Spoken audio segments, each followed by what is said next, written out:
63 anos separam essas duas imagens e uma longa história de lutas.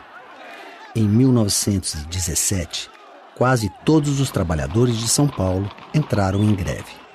Em 1980, os metalúrgicos do ABC chamaram a atenção do mundo ao enfrentarem o regime militar.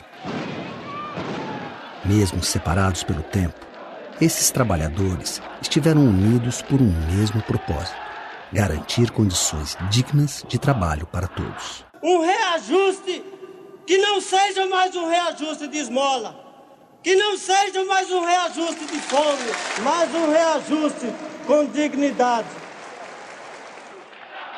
Muitas vezes, o movimento sindical foi além das questões trabalhistas. Ajudou a transformar e a influenciar os destinos do país.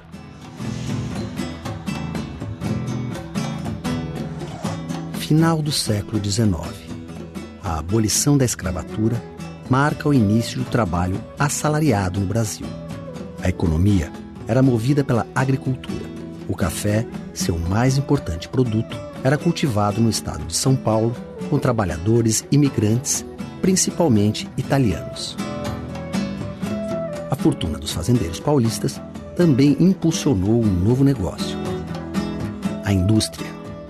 As primeiras fábricas produziam produtos simples: alimentos, calçados, tecidos. Como na agricultura, os trabalhadores eram em grande parte imigrantes. Homens, mulheres e crianças que chegavam a trabalhar 16 horas por dia em troca de salários muito baixos. A classe operária brasileira nascia sem qualquer tipo de proteção legal.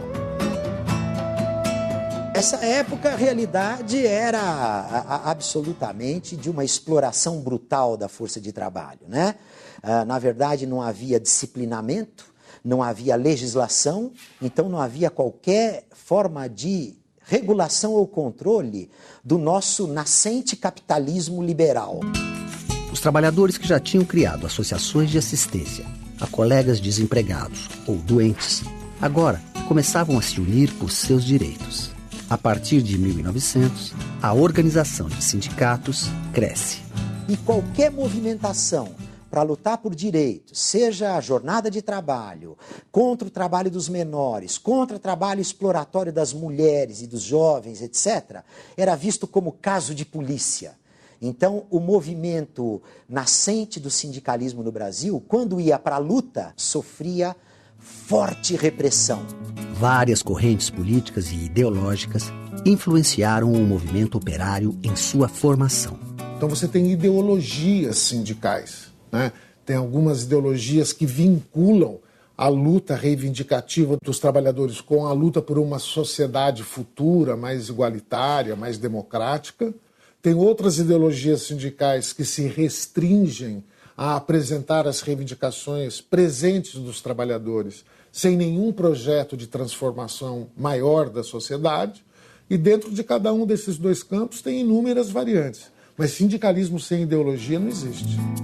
Os socialistas fundaram o primeiro Partido Operário Brasileiro em 1890. Mas a ideologia que mais influenciou o sindicalismo nesse período veio com os imigrantes. Foi o anarquismo. O anarcossindicalismo é, digamos assim, uma fusão da velha ideologia anarquista com o movimento sindical nascente. O anarquismo é a revolta contra a autoridade. No caso do Brasil, o anarcossindicalismo pretendia o fim da propriedade privada, a construção de uma sociedade sem classes sociais e sem Estado. O anarcossindicalismo tinha a verdadeira ojeriza do poder, dos políticos e dos partidos. Ele era um movimento de ação direta, etc. Além de defender a conquista imediata de direitos, os anarquistas viam na luta sindical um caminho para derrubar o capitalismo. Estiveram à frente de grandes movimentos, como o da Greve Geral de 1917, que envolveu trabalhadores de várias categorias. Essa greve parou a cidade de São Paulo por cerca de um mês, foram cerca de 70 mil trabalhadores envolvidos nessa greve. O clima na cidade ficou, sim, um clima de guerra civil. Houve muito tiroteio no Brás, na Moca, na Lapa, na Barra Funda, morreram operários, houve muitos atos públicos tensos e de grande demonstração de força da classe operária. Ao final, grevistas e empresários chegaram a um acordo: 20% de aumento salarial e libertação dos operários presos durante a greve. Ao longo dos anos de 1930, o sindicalismo ainda passaria por várias transformações, inclusive novas formas de representação.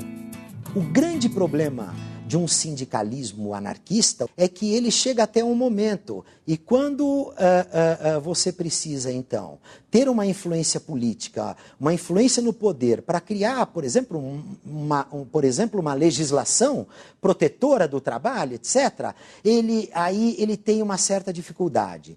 Então, a formação dos partidos políticos ligados à classe trabalhadora, como foi o exemplo do Partido Comunista Brasileiro, mostrava que era exatamente para vir superar esses limites do anarcossindicalismo e a necessidade da classe trabalhadora também ter uma ferramenta de luta política para influenciar as políticas públicas, o poder do Estado.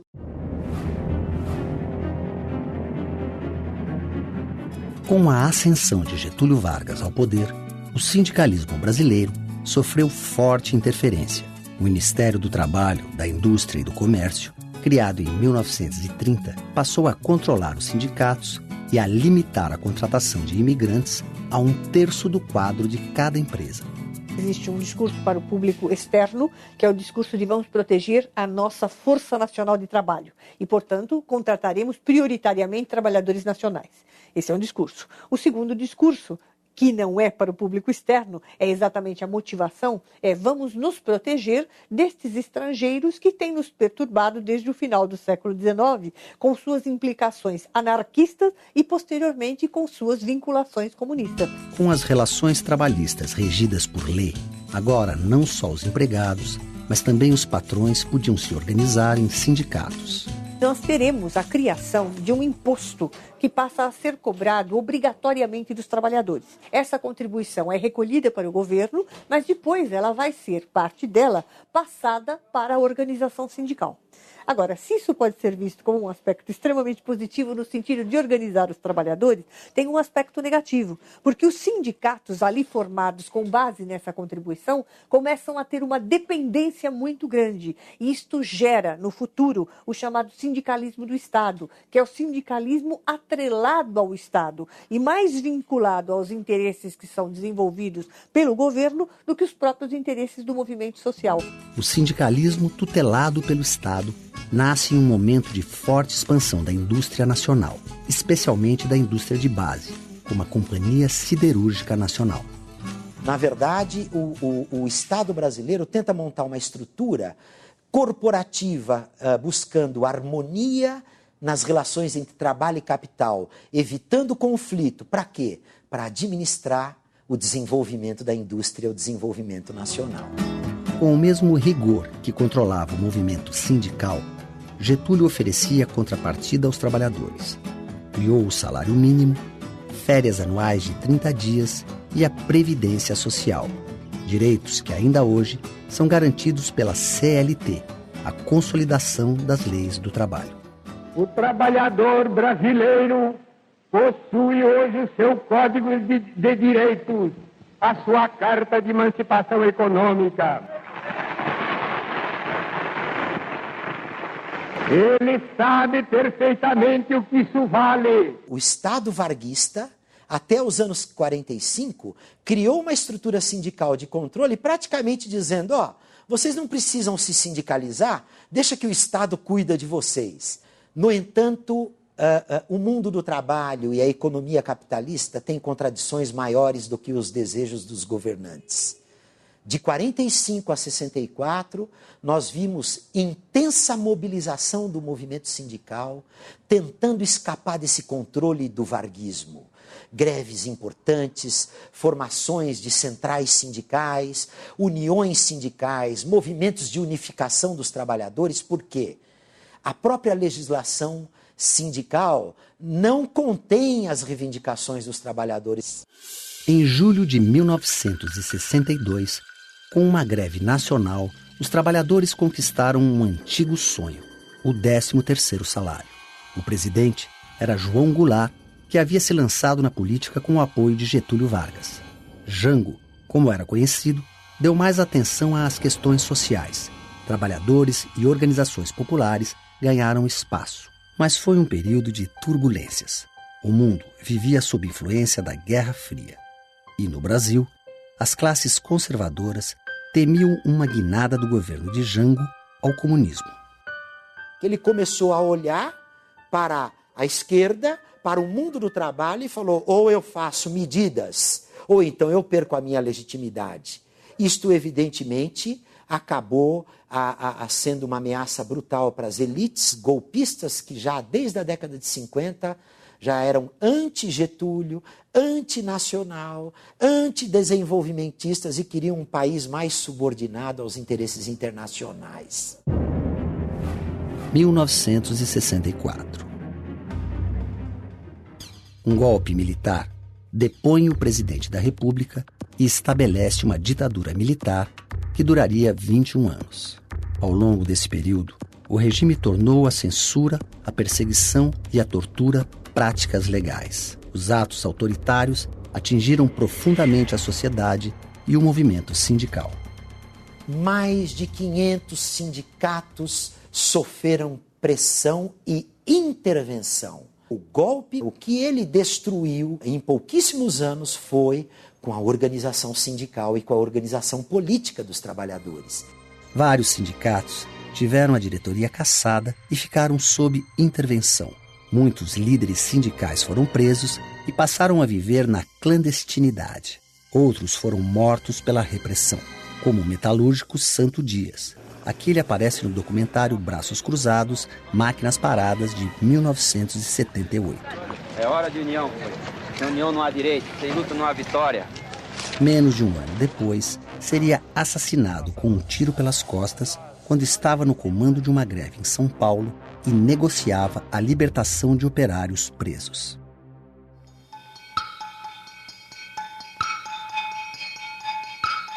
As manifestações da sociedade contra a ditadura eram intensas, mesmo com as reuniões públicas proibidas. Em 1968, o movimento estudantil foi às ruas com o apoio de artistas e intelectuais.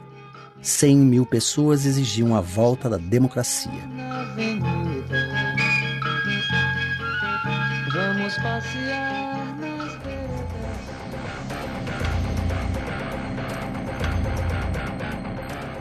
A resposta veio em forma de novas mortes e prisões. Em dezembro de 1968, foi promulgado o Ato Institucional número 5, o AI-5. O presidente Costa e Silva tinha agora poderes acima da Constituição. Fernando Guaru tinha 17 anos na época. Estudava para ser eletricista e trabalhava em uma montadora de automóveis em São Bernardo do Campo.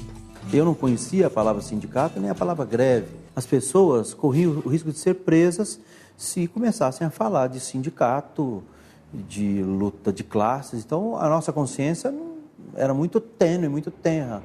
Proibidos de entrar nas fábricas e fazer reuniões públicas, os sindicatos traçavam estratégias para chegar a trabalhadores como Guaru. O que começou a acontecer, o diferente é que o sindicato vinha até a porta da fábrica. E para a gente isso era sensacional. Alguém está nos defendendo, alguém está dizendo que há um novo jeito de se organizar as coisas, que a gente pode dizer não. Então, o jornal do sindicato era proibido dentro da fábrica. Como é que a gente fazia? A gente pegava o jornal do sindicato, que alguém passava no sindicato e trazia de forma escondida, clandestina, colocava por debaixo da roupa, da camisa, e entrava dentro da fábrica, rezando para ninguém perguntar o que é que você tem aí. Então, essa voz do sindicato, de forma clandestina, que começa aí dentro das fábricas, foi o grande diferencial e o grande despertamento para essa coisa chamada consciência de classe. Né? Com esta repressão ao sindicalismo e ao movimento político, começa a nascer uma nova corrente, que nós vamos chamar de nova corrente sindical, ligada à igreja, ligada aos operários mais jovens, dos setores mais dinâmicos da economia brasileira que começavam a nascer. As indústrias automobilísticas, o polo mais novo da industrialização global, inclusive, era exatamente aí que nascia uma classe operária mais jovem, mais liberta do passado, menos próxima do governo e das elites, e aí que a gente pode dizer que são os marcos do nascimento de um novo movimento, de uma vanguarda dos trabalhadores no Brasil. Nós teremos o nosso sindicato de volta, teremos o nosso aumento de salário. Diante de situações... O modelo econômico adotado pelos militares apostou no crescimento com recursos externos, enquanto o Estado se encarregava de investir na indústria pesada. Os bons resultados duraram pouco. Ao final dos anos de 1970, o país estava em crise. Havia miséria e concentração de renda. A dívida externa era galopante e a inflação explodia, quase 100% ao ano. O aumento do custo de vida impulsionou várias greves. A primeira coisa que os trabalhadores estavam sentindo com essa inflação era a diminuição de poder comprar comida, fazer uma boa despesa, que era o que se falava, né? Então, essa consciência de classe, ela veio através da carestia, do estômago e dessa vontade de dizer não. Então, em 1978, a barriga falou mais. O Brasil tinha uma das maiores classes operárias do mundo na época. 10 milhões de trabalhadores. Boa parte deles concentrada em São Paulo, nas cidades do ABC. A partir de 1978, as greves começaram a arrebatar multidões. Em março de 1979, 150 mil metalúrgicos pararam.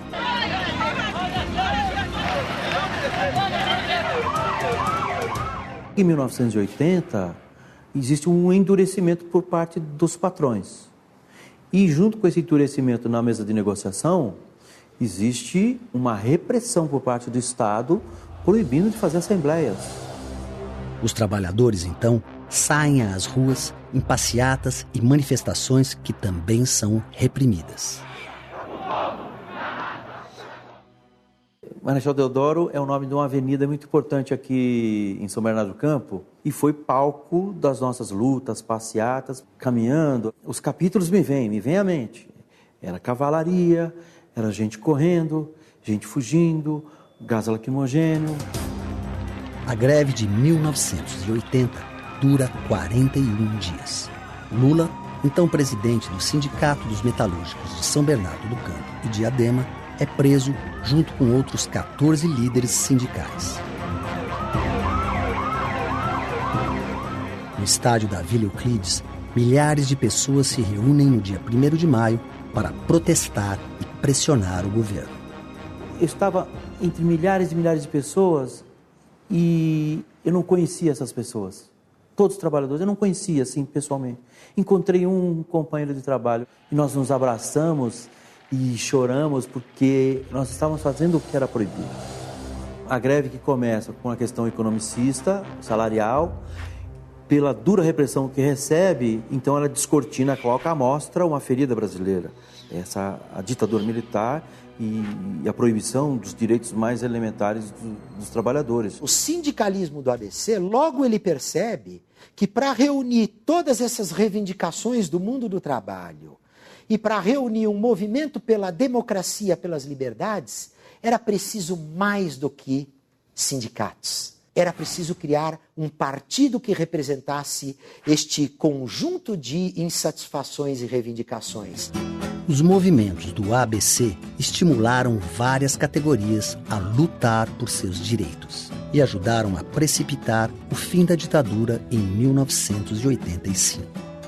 Praticamente todas as categorias começaram a fazer uma luta por direitos democráticos. A aceleração da democracia e aquilo que precipitou no movimento pela nova Constituição de 88 foi a combinação complexa das lutas operárias, das lutas sindicais e de todos os outros setores sociais de classe média e até de parte da elite que falava, olha, chega, desta intervenção, porque isto não vai nos levar a lugar nenhum. Com a volta da democracia, muitos dos que participaram das lutas sindicais passaram a fazer parte da vida política e da história do país. Nas décadas seguintes, o sindicalismo enfrentaria novas dificuldades. Nos anos de 1990, uma nova crise econômica enfraqueceu os sindicatos. A década começou com hiperinflação e o Plano Collor, que causou forte redução das atividades do comércio e da indústria. Então, o sindicalismo teve que olhar para tudo isso e tentar ainda construir formas de luta, porque o mundo do trabalho não melhorava, né? O salário caía, as pressões aumentavam, a jornada se estendia, as pessoas adoeciam mais e o sindicato tinha que dar resposta para isso, mas ele tinha dificuldade de mobilização. O emprego, estando em questão, né, dificultava a participação das pessoas. O mundo do trabalho vem passando por grandes transformações nas últimas décadas. Novas tecnologias substituem o trabalhador. Surgem novas atividades. O trabalho agora pode ser terceirizado e também à distância. O sindicato ele começa a perder um pouco de força, mas acho que ainda há muito espaço para o sindicato porque ainda há muita desigualdade, porque ainda há muito trabalho precário. Ao mesmo tempo em que enfrenta novos desafios, o sindicalismo brasileiro está preso ao passado. A estrutura sindical brasileira ainda é aquela criada por Getúlio Vargas. O que acontece é que existem muitos sindicatos, que a gente chama de sindicatos de cartório, sindicatos fantasmas praticamente, que se criam, né, que proliferam praticamente para recolher o imposto sindical. É uma bobagem o trabalhador ter parte do seu salário como imposto e como contribuição para um sindicato que ele não sabe como age, que ele não sabe como é. Então eu conclamo aqui todos os trabalhadores a irem aos sindicatos para ver como é que funciona e o quanto ele pode ser útil para você. Porque quanto mais a gente se afasta do sindicalismo, mais a gente cria líderes corruptos, líderes ilegítimos e que começam a olhar mais para o alto do que para baixo. Qual foi o companheiro?